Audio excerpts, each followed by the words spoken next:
Hi friends, ఈరోజు దొండకాయ రోటి పచ్చడి ఎలా తయారు చేయాలో చూద్దాము.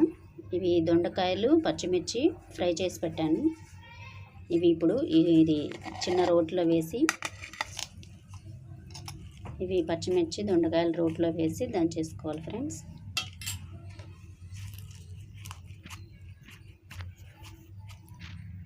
దొండకాయలు పచ్చిమిర్చి ఫ్రై అయిపోయిన తర్వాత జీలకర్ర కరివేపాకు వేసి ఫ్రై చేసుకోవాలి ఫ్రెండ్స్. ఇందులోనే ఇప్పుడు ఇవి మొత్తం ఇలా దంచేసుకోవాలి. చింతపండు, ఆనియన్స్, టమాటా ఒకటి ఫ్రై చేసి పెట్టుకోవాలి ఫ్రెండ్స్. ఇప్పుడు చింతపండు వేసుకోవాలండి, దంచుకోవాలి. చింతపండు వేసి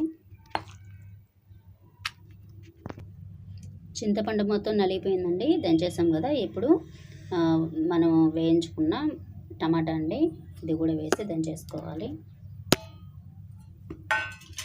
ఇప్పుడు టమాటాని కూడా మెత్తగా దంచేసుకోవాలి. ఇప్పుడు రుచికి సరిపడా తగినంత సాల్ట్ వేస్తున్నాం ఫ్రెండ్స్.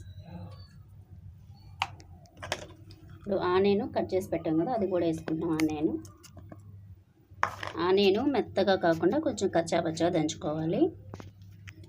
దొండకాయ రోటి పచ్చడి రెడీ అయిపోయింది ఫ్రెండ్స్. చాలా రుచిగా ఉంటుంది.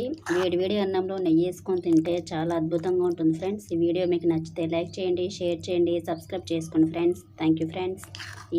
ఈ చట్నీ మొత్తం తీసేసి వేరే బౌల్లోకి ట్రాన్స్ఫర్ చేసుకుందాం.